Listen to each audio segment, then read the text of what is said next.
Assalamualaikum, apa kabar semuanya?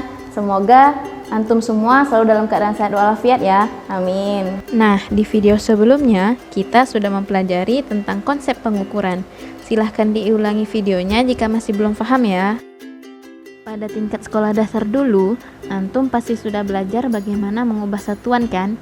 Misalnya, mengubah besaran panjang dari satuan kilometer menjadi meter, kemudian besaran massa dengan mengubah satuan gram menjadi miligram, dan juga besaran suhu yang mengubah Celsius menjadi Kelvin, dan lain sebagainya. Nah, cara-cara mengubah satuan ini tolong diingat-ingat lagi ya, karena kali ini kita akan belajar tentang materi yang lebih praktek. Kita akan mengenal alat-alat ukur dari besaran panjang. Apa saja alat-alat ukur dari besaran panjang itu? Alat-alat ukur dari besaran panjang itu ada mistar, meteran, jangka sorong, dan mikrometer sekrup.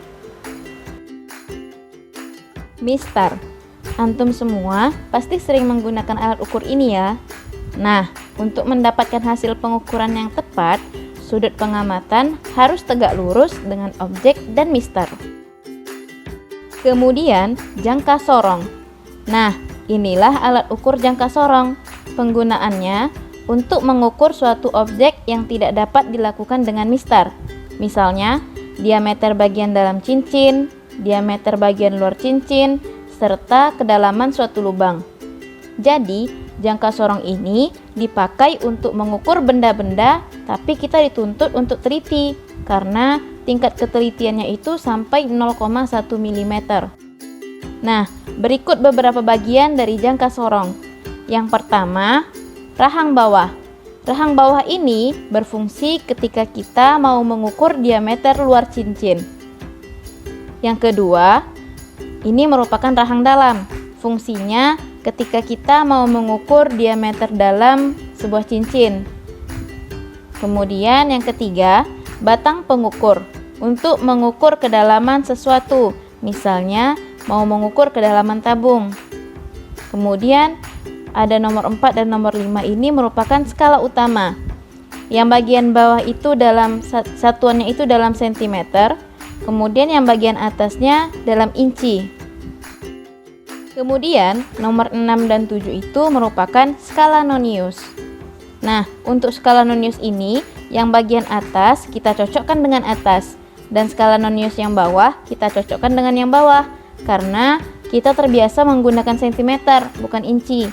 Jadi kita fokus ke bagian yang bawah aja ya. Selanjutnya ada pengunci. Ketika kita sudah meletakkan benda untuk diukur, maka yang kita lakukan adalah mengunci jangka sorongnya agar rahangnya tidak bergeser ketika kita membaca jangka sorong.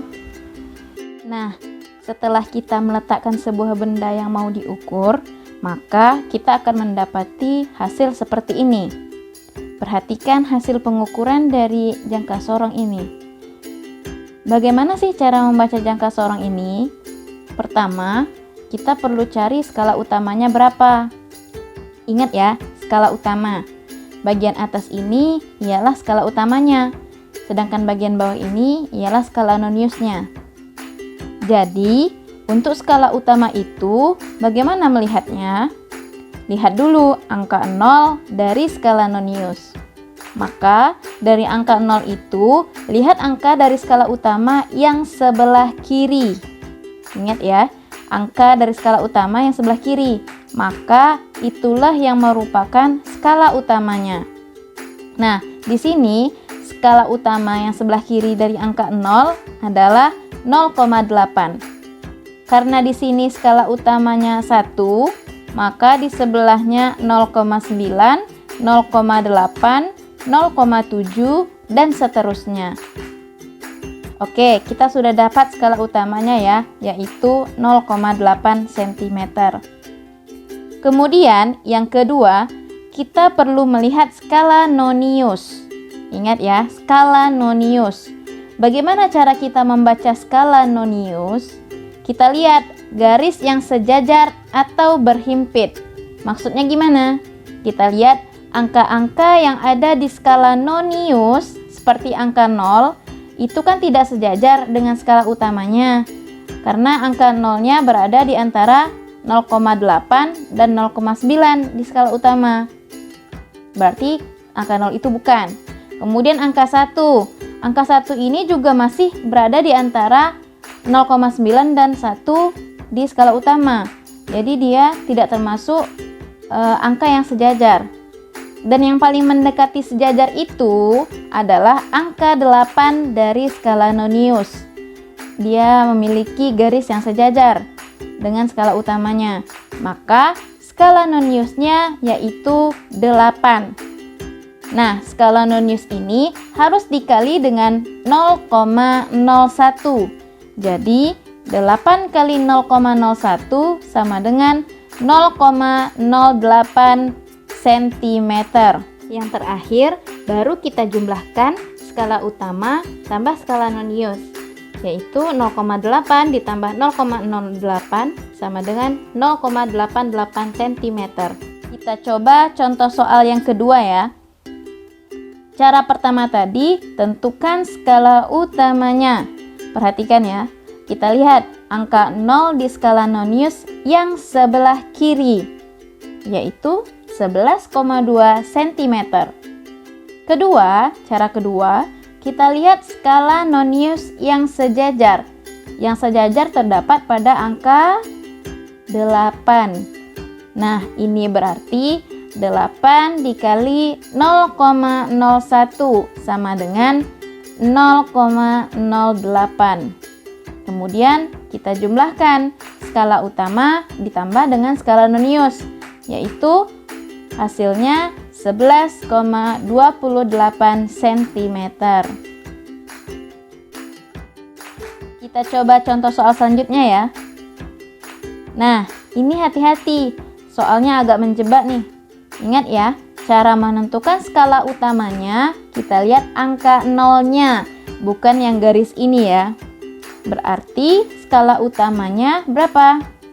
14,7 cm. Kemudian yang kedua, kita lihat skala nonius yang sejajar. Itu terdapat pada angka 7. Nah, ini berarti 7 dikali 0,01 sama dengan 0,07. Kemudian sudah dapat skala noniusnya, kita akan jumlahkan. Skala utama ditambah dengan skala nonius, yang hasilnya 14,77 cm. Nah, gampang ya.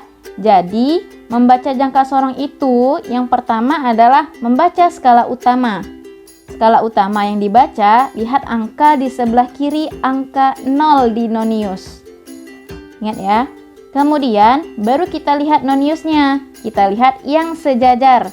Dan ingat, harus dikali dulu dengan 0,01. Oke, selanjutnya kita akan belajar tentang mikrometer sekrup.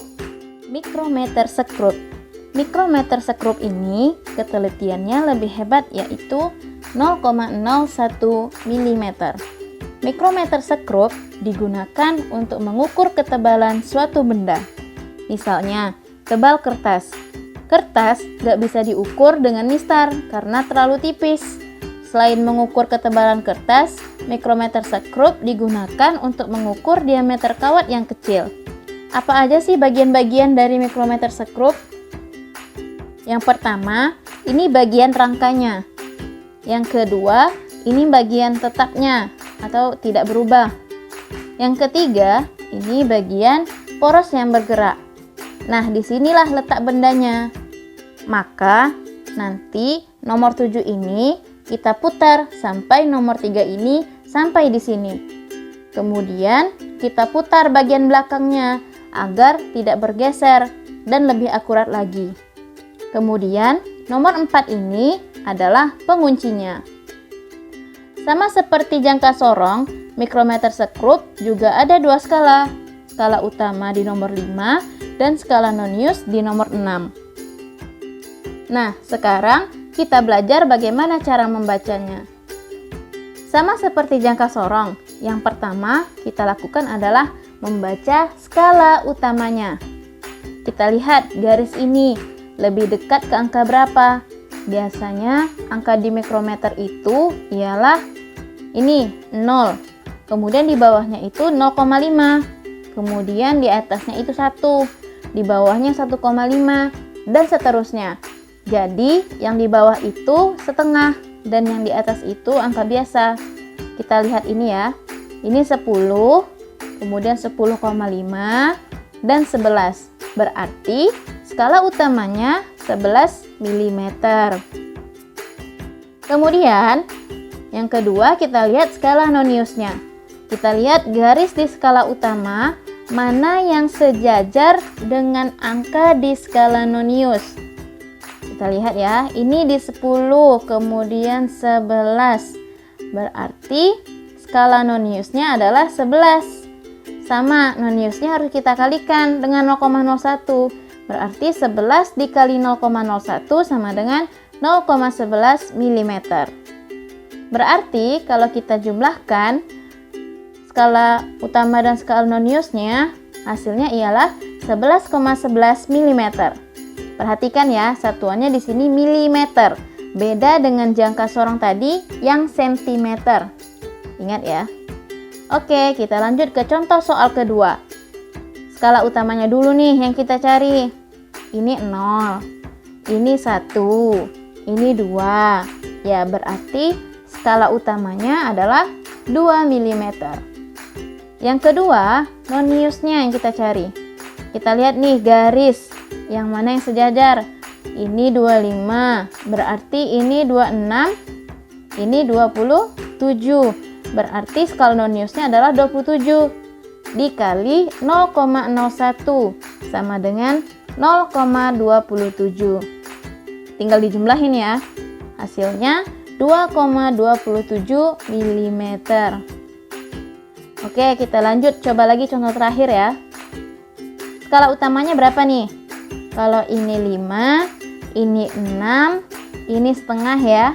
Berarti 6,5 mm. Kemudian kita lihat skala nonius. Lihat garisnya ini. 30, 31, 32, 33. Berarti skala noniusnya adalah 33 dikali 0,01 sama dengan 0,33 mm. Tinggal kita jumlahkan ya jawabannya. Kita jumlahkan skala utama ditambahkan dengan skala nonius, hasilnya 6,83 mm. Jadi gampang ya membaca mikrometer sekrup. Caranya sama, lihat skala utama dulu, kemudian skala nonius. Skala utama, diperhatikan ya garis angkanya. Angka di atas itu angka bulat, angka di bawahnya ada setengahnya atau 0,5. Kalau ini 6, di bawahnya 6,5. Kemudian skala nonius, lihat apa? Lihat garis yang di tengah ini ketemunya di mana? Oh, ketemunya di sini. Berarti angka berapa? Nah, gitu ya. Oke, gimana? Sudah paham ya bagaimana cara membaca jangka sorong dan mikrometer sekrup? Semoga ilmu kita kali ini bermanfaat. Mohon maaf jika ada kesalahan. Assalamualaikum warahmatullahi wabarakatuh.